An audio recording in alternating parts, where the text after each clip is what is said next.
দাও তো 100 টাকাতে ইলিশ দাও তো। 100 টাকার ইলিশ? হ্যাঁ হইবনি মামা, পাওয়া যাবে 100 টাকা দিয়ে? 100 টাকার ইলিশ হইব না? হ্যাঁ দাও না, এটা মাইপা দাও কি অবস্থা। 100 টাকার ইলিশ হলে তো মামা কাম আছে। মাইপা দেখো, দেখি না যদি মন চায় খাইতে কারো 100 টাকা দিয়ে ইলিশ, তখন কি করবা কও? 100 টাকা দিয়ে ইলিশ পাই কিনা দেখি। দেখেন আচ্ছা, আমি একদিন সবচেয়ে ছোট একটা ইলিশ ধরি, হ্যাঁ দেখি এটা 100 টাকা হয় কিনা, দেখি 100 টাকা হয় কিনা। কত হয় দেখেন তো ইলিশটার দাম। ইলিশটার দাম হলো 100 টাকা দিয়ে ইলিশ পাওয়া যায় কিনা দেখি। 131 টাকা। এই মামা হয়ে গেছে তো।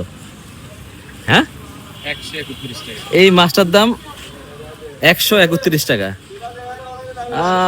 এত ছোট নাই তো না মামা? না, এর থেকে আর ছোট নাই। হ্যাঁ এর থেকে আর ছোট নাই। তো দাও ওটা আজকে আমার 100 টাকা দাও, তুমি লস দাও 30 টাকা। হ্যাঁ না লস দিতে পারবো না।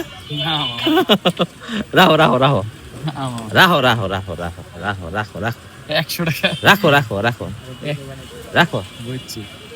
রাখো। আসলে কিছু করার নাই, মা তো মানে কিনে আনতে পারে নাই, সে দিবে কিভাবে? দিতে মন চায় না, দিতে তো মন চায়, ঠিক আছে।